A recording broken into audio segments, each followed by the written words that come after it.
The story of the angel. One bright summer morning, some children were waiting about the door of the village schoolhouse.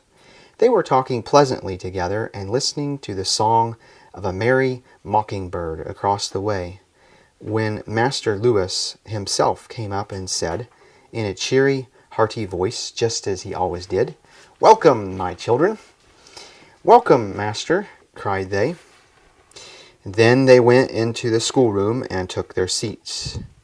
And they sat very still while the master read a few verses from the Bible, and then prayed that God would bless and teach them all through that day.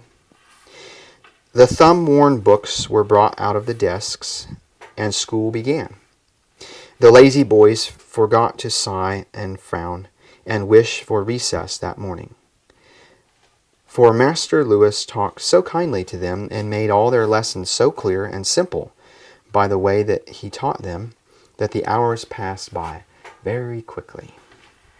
When the studies were over, the master took from his desk an odd-looking box with pictures of birds painted upon it. He called the boys to his desk and told them that he had brought each one of them a little present. Then, while they stood around, he drew out of it some white and pink shells and some pretty toys, which he gave to them with kind and pleasant words. But the most lovely thing of all was a little statue of an angel. It stood with its small white hands folded over its chest, and its face uplifted, and appeared so fair and so pure that the children gazed at it with eyes full of wonder. They had never seen anything like it. "Oh, the dear angel, the beautiful angel," they cried. The good master smiled and said, "This little angel is too lovely to be given to any child who is not good and pure in heart.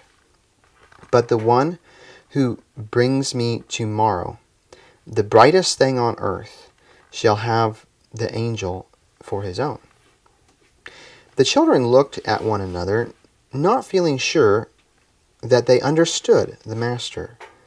But he said no more, and they went home. The next day, after the lessons were finished, the children gathered around the master to show him what they had brought. Some had picked up sparkling stones by the roadside. One had polished a small piece of silver until it shone like a mirror. Another had brought a watch crystal which his father had given him. And Henry, the merchant's son, had brought a breastpin with a stone set in its center that shone like a diamond. "Ah, mine is the greatest," cried Henry. "But where is little Carl?" asked Master Lewis, looking around. "We cannot decide until Carl brings his offering." At that moment, little Carl, the baker's only son, came running up into the room.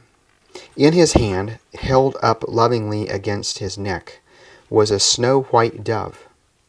Some red drops upon its downy breast showed that it had been hurt.